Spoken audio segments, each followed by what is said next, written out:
4 DCM ಹುದ್ದೆ ಸೃಷ್ಟಿ ಆಗಬೇಕು. ಈ ಮೂಲಕ ಡಿಸಿಎಂ ಡಿಕೆ ಶಿವಕುಮಾರ್ ಅವರನ್ನ ಕಟ್ಟಿ ಹಾಕಬೇಕು ಅನ್ನೋದು ಸಿಎಂ ಸಿದ್ದರಾಮಯ್ಯನವರ ಪ್ಲಾನ್. ಈ ವಿಚಾರವನ್ನೇ ಹೈಕಮಾಂಡ್ ಮಟ್ಟದಲ್ಲಿ ಚರ್ಚೆಗೂ ಕೂಡ ಮುಂದಾಗಿದ್ದಾರೆ ಸಿಎಂ ಸಿದ್ದರಾಮಯ್ಯ ಅನ್ನೋದರ ಡೀಟೇಲ್ ಸಿಗ್ತಾ ಇದೆ.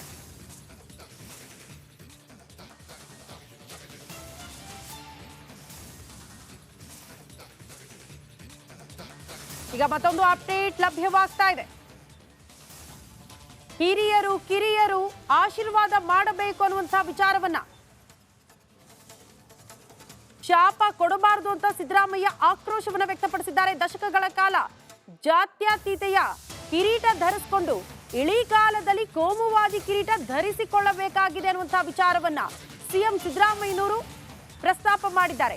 ಯಾರ ವಿರುದ್ಧ ಈ ರೀತಿ ವಾಗ್ದಾಳಿಗಳು? ಮಾಜಿ ಪ್ರಧಾನಿ ಎಚ್.ಡಿ. ದೇವೇಗೌಡರ ವಿರುದ್ಧ ಈ ರೀತಿ ವಾಗ್ದಾಳಿಗಳನ್ನ ಮುಂದುವರೆಸಿದ್ದಾರೆ. ದೇವೇಗೌಡರ ಶಾಪವನ್ನ ಆಶೀರ್ವಾದ ಎಂದೇ ನಾನು ಸ್ವೀಕಾರ ಮಾಡ್ತೀನಿ ಅಂತ ಸಿಎಂ ಸಿದ್ದರಾಮಯ್ಯನವರು ಇಲ್ಲಿ ಪ್ರಸ್ತಾಪ ಮಾಡಿದ್ದಾರೆ.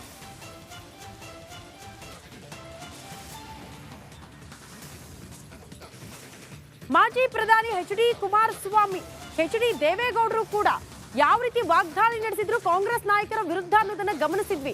ಇದರ ಬೆನ್ನಿಗೆ ಈಗ ಕಾಂಗ್ರೆಸ್ ನಾಯಕರು ಕೂಡ ಒಬ್ಬೊಬ್ಬರಾಗಿ ಪ್ರತಿಕ್ರಿಯೆ ಕೊಡೋದಕ್ಕೆ ಮುಂದಾಗ್ತಿದ್ದಾರೆ.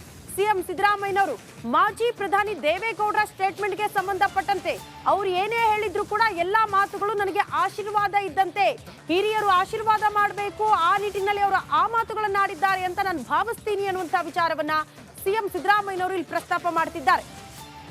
ಸಹಜವಾಗಿ ಕಾಂಗ್ರೆಸ್ ನಾಯಕರು CM Siddaramaiah, DCM DK Shivakumar ಅವರ ವಿರುದ್ಧ ಮಾಜಿ ಪ್ರಧಾನಿ ಎಚ್.ಡಿ. ದೇವೇಗೌಡರು ವಾಗ್ದಾಳಿ ನಡೆಸಿದ್ರು. ಮತ್ತೊಂದು ಕಡೆ ಮಾಜಿ ಸಿಎಂ ಎಚ್.ಡಿ. ಕುಮಾರಸ್ವಾಮಿ ಅವರು ಕೂಡ ವಾಗ್ದಾಳಿ ನಡೆಸಿದ್ರು. ಈ ಎಲ್ಲಾ ಬೆಳವಣಿಗೆಗೆ ಸಂಬಂಧಪಟ್ಟಂತೆ ಈಗ ಸಿಎಂ ಸಿದ್ದರಾಮಯ್ಯನವರು ಪ್ರತಿಕ್ರಿಯೆ ಕೊಡೋದಕ್ಕೆ ಮುಂದಾಗ್ತಿದ್ದಾರೆ.